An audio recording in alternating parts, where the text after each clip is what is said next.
Hello everyone, this is Cody Lee of BlackCatBooks.org, author of I the Dragon, Cruel and Beautiful, Rabbit Hole, King Dio, and the now released Lore and Frey. Lately, after coming home from work, during my breaks, during whenever, I am playing Donkey Kong Country Returns 3D. I don't know if I've talked about this on stream or not, but I recently picked this game up in the hopes of unlocking the additional world and going through the extra content that is exclusive to the 3DS version. This is actually the second time I've played this game in the past couple of years. I did do a playthrough somewhat recently, I believe in like mid-2020, so about like 2 years ago.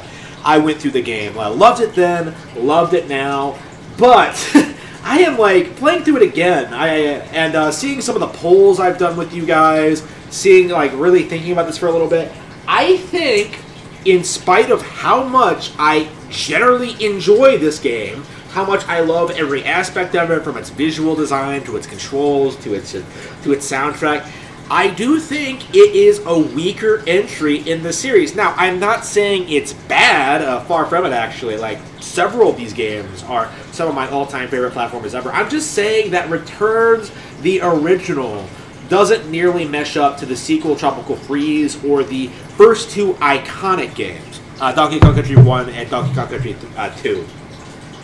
Honestly, a part of me was like, towards the end, with some of these gimmicky levels, I was kind of thinking like, is Donkey Kong Country 3 better than this? But no, no. After playing it some more, after going back and getting the KO and G letters, no, Returns is generally a lot higher quality than 3. There are a lot of gimmicky levels near the end, though. I don't like a lot of the moving objects. I don't like a lot of the decisions they made in the last two worlds of the game. I'm not a fan of either the factory or the volcano. Actually, there's not a whole lot of good levels on either. But I generally do, for the most part, really value how unique each level is, what each brings to the table, and just generally enjoy the difficulty. In fact, I'm going through the bonus levels now, and I just beat 5K, and honestly, that might be one of the best levels in the entire series. I'm not even joking. It kind of came out of nowhere. The first four or so weren't great, and then I played this thing, and I'm just like, holy shit, this level has crazy unique ideas with moving, with all these moving platforms and barrel cannons and all this stuff. It was so cool. I loved it. But there are a lot of levels that aren't very good. There are a lot of levels that don't stick out. They're just boring. The levels are shorter than they are in Tropical Freeze. They aren't as colorful. They're as vibrant. They don't come off as interesting. They don't come off as good. There are aspects to it that feels kind of clunky. It does kind of feel like Retro cannot make did not quite nail the feel that Rareware did with their trilogy of games in a lot of ways. It felt like they didn't quite nail that until Tropical Freeze. There are lots of rough aspects to this. I don't like any of the boss fights. The chicken was one of the worst things I ever saw in my life. The final boss isn't impressive. I don't enjoy the way the bosses are structured or their design or fighting them or really anything. I think Tropical Freeze was a big improvement in that regard. Furthermore, the alternate paths in the level, in the worlds where you have an optional area you can go to, those levels are cool. They're unique. They're different than everything else in the world. But they also why are they hidden behind a key worth 20 coins? You just go to the shop, pay that amount, and then oh, you can go to these levels. It's kind of boring, kind of uninspired. You kind of wish that they did something a little bit more interesting.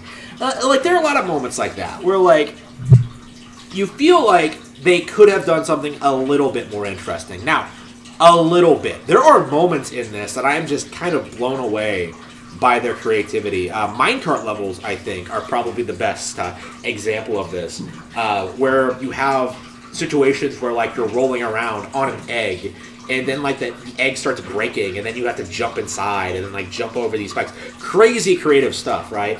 You have the grab button in this one, where you're climbing up walls.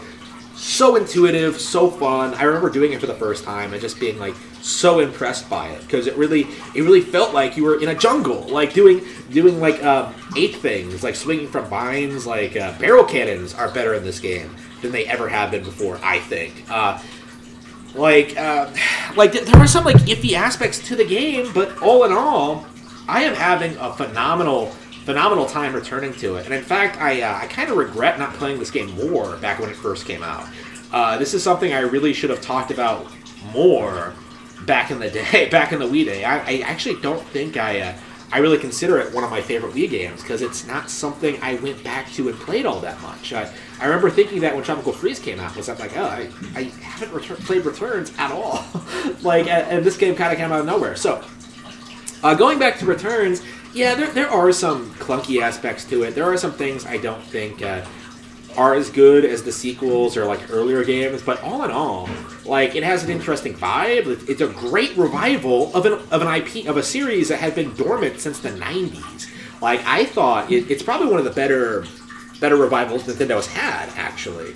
And I don't think it gets enough credit. I don't think it gets enough praise. And I think more people need to play Donkey Kong Country Returns.